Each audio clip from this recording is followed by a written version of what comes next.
Monseigneur, on est au soir d'une belle journée vécue à Karakoche. Vous pouvez nous faire un résumé de cette riche journée? Première journée pour Karakoche, donc demain nous partons à Mossoul, qui est le grand objectif de ce voyage, mais c'était très beau Karakoche, vraiment. Nous y étions passés une première fois après la chute de Mossoul et l'expulsion des chrétiens en juillet 2014.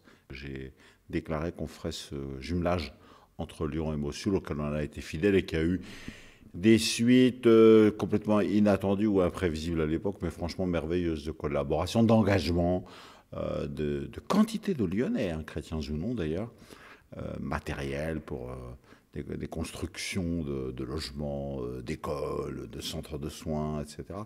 Puis l'engagement aussi humain, fraternel, psychologique, familial, et aussi dans le secret de Dieu, d'engagement spirituel. Beaucoup de gens qui se sont engagés à prier. Donc revenir à Karakoche, c'était, si vous voulez, émouvant parce que quand nous y étions passés en 2014, c'était la plus grande de toutes les églises où on avait été accueillis de manière très solennelle, avec des chants, des chorales, des jeunes, des groupes, etc., des fêtes, des danses. Et on était tout près de Mossoul. Et pas une fois dans cette journée passée à Karakoche, on a entendu parler de la chute éventuelle de Karakoche. C'était vraiment une place chrétienne, gardée, etc. Il n'y avait pas de risque que Mossoul arrive ou que Daesh la prenne. Or, très peu de temps après, dans la nuit du 6 août, c'est-à-dire à peine une dizaine de jours plus tard, en pleine nuit, je suis réveillé à Lyon et les Dominicains me disent « ça y est, les bombes arrivent, on est obligé de fuir en pleine nuit ». Et là, on a vu le résultat. Donc après 2 ans et demi d'occupation, puisque Karakoche a été libéré fin octobre 2016, c'est-à-dire il y a déjà 8 mois, 10 mois, on voit les résultats, c'est quand même pas très brillant. C'est encore effondré, bombardé, détruit, brûlé, brûlé, brûlé, etc. Alors la toute première photo où on voit Monseigneur Mouchet célébrant la messe, on est en novembre 2016, on le voit sur une petite table dans une église affreuse. Aujourd'hui, on avait l'impression d'une renaissance, quoi. Et Monseigneur Petros Mouchet nous accueillant, il y avait une fête, quoi. Ils avaient sorti une banderole rigolote en faisant 12 fautes d'orthographe avec sur mon nom, mais c'était tellement gentil comme accueil, etc. Et les familles, il me dit, il y a déjà 400 familles qui sont revenues. Sous-entendu, on l'espérait même plus, quoi. Ça revient assez vite, énormément de maisons qui sont construites. Et puis on a dit la messe dans une église triste, bien sûr, portant encore toutes ces balafres, avec les brûlures, avec les restes des incendies, enfin tout ça. Mais, les gens sont là.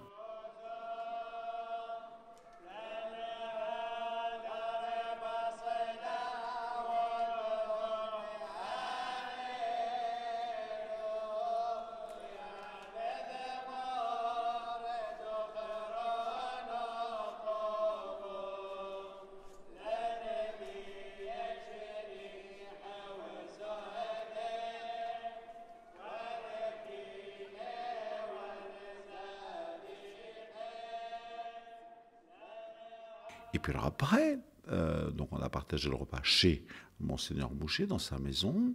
Et puis après, on est allé dans des endroits où on nous a montré d'une manière très méthodique, moi j'ai trouvé admirable, hein, la reconstruction, le plan de reconstruction de la ville.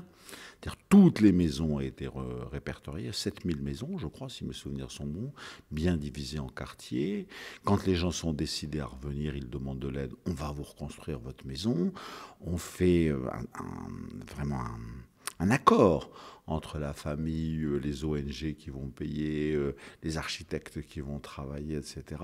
On leur dit, il faut bien sûr pas y revenir pour la revendre après. Alors il faut rester, mais ils demandent peu finalement. Ils disent, on vous demande de vous engager à rester un an. Voilà. Et on pense qu'en un an, ils ont retrouvé le goût. Et là, après, on a vu des gens qui aident les entreprises à se réinstaller. C'est sûr que si les gens viennent et qu'ils n'ont pas du travail, ils ne vont pas rester. Et donc, il y a déjà des entreprises, donc des employés qui vont venir. Et alors, après, du commerce qui va se réinitialiser. On a vu des rues commerçantes entières qui étaient complètement abandonnées. Mais là, ici, un magasin qui ouvre, un bistrot qui ouvre, un ceci qui ouvre, etc. Et donc, la vie est en train de reprendre. Donc, comment dire, mon sentiment à la fin de cette première soirée, c'est que on voit l'affliction de ces 3 ans de désastre, de ces 3 ans de guerre. Mais franchement, on voit l'espérance de la Renaissance, de la vie qui repart. Du point de vue des familles, du point de vue de la communauté chrétienne, du point de vue de la reconstruction, du point de vue de l'emploi et à l'intérieur des églises. D'ailleurs, Monseigneur Mouchet, il était heureux, j'ai trouvé, dans cette journée. Les dernières fois que je l'avais vu passer à Lyon, ah là là, je me disais, mais non, qu'est-ce qu'il est abattu. Bon, je ne jugeais pas, hein, parce que vu tout ce qu'il souffre, je comprenais son abattement. Et là, pas du tout, je ne l'ai pas du tout senti abattu. J'ai trouvé qu'il était bien au milieu de son peuple. Il m'a dit, bah, je ne loge pas encore tout le temps à Caracoche, mais ça y est, maintenant c'est ma maison, quoi.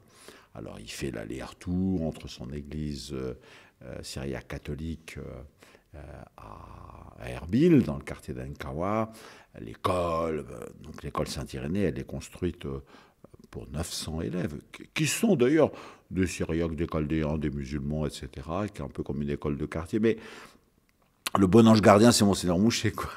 Le couple qui travaille avec lui, Pauline et Jean Bouchaillet, qui sont vraiment devenus comme ses enfants, des amis ou un couple de ses enfants, si on peut dire. Ils sont très très proches de lui, avec une belle affection.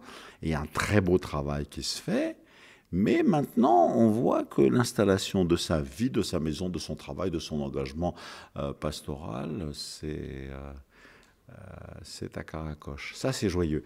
Au retour, on s'arrête un petit moment à un monastère, je ne sais pas comment, ce lieu consacré à Sainte-Barbe.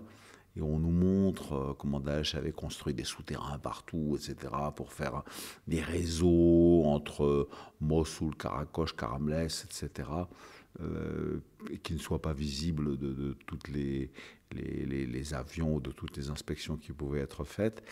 Et puis, on rentre dans Karamlès. Karamlès, j'y suis très attaché. Il y a 3 ans, on y était passé aussi. C'était un village chaldéen, complètement chrétien aussi. Et c'est là que nous avions rencontré la sœur du patriarche, d'ailleurs, après avoir prié à l'église, avoir rencontré des enfants dans une école, notamment un bon groupe d'enfants malades, et les récits de tous ceux qui avaient été chassés de Mossoul et qui étaient réfugiés là, à Karamlès. Aujourd'hui, elle est vide. Pas du tout pareil, évidemment. Donc personne n'est revenu y vivre. Les destructions est là. L'église est moins détruite et moins abîmée que celle de Caracoche. Enfin, c'est pas beau, quoi, quand même.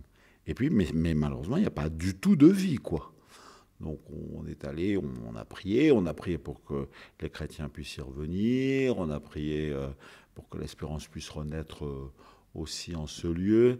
Donc c'est une journée qui nous a fait goûter l'amertume de la guerre, de la violence, toutes ces plaies visibles, tangibles, enfin, qui nous ont sauté au visage, si vous voulez.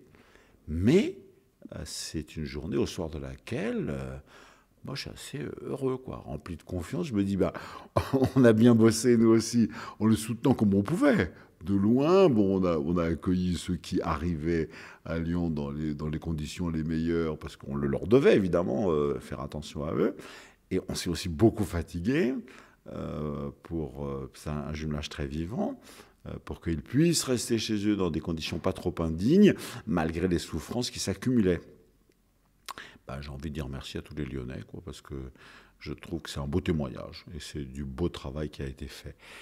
Demain, il est à Mossoul, alors je ne sais pas, mais évidemment, Mossoul, c'est sans doute encore la grande désolation, parce qu'il n'y a pas plus de 10 familles chrétiennes qui sont revenues pour l'instant. Enfin, on verra, il faut se préparer à cette journée de demain.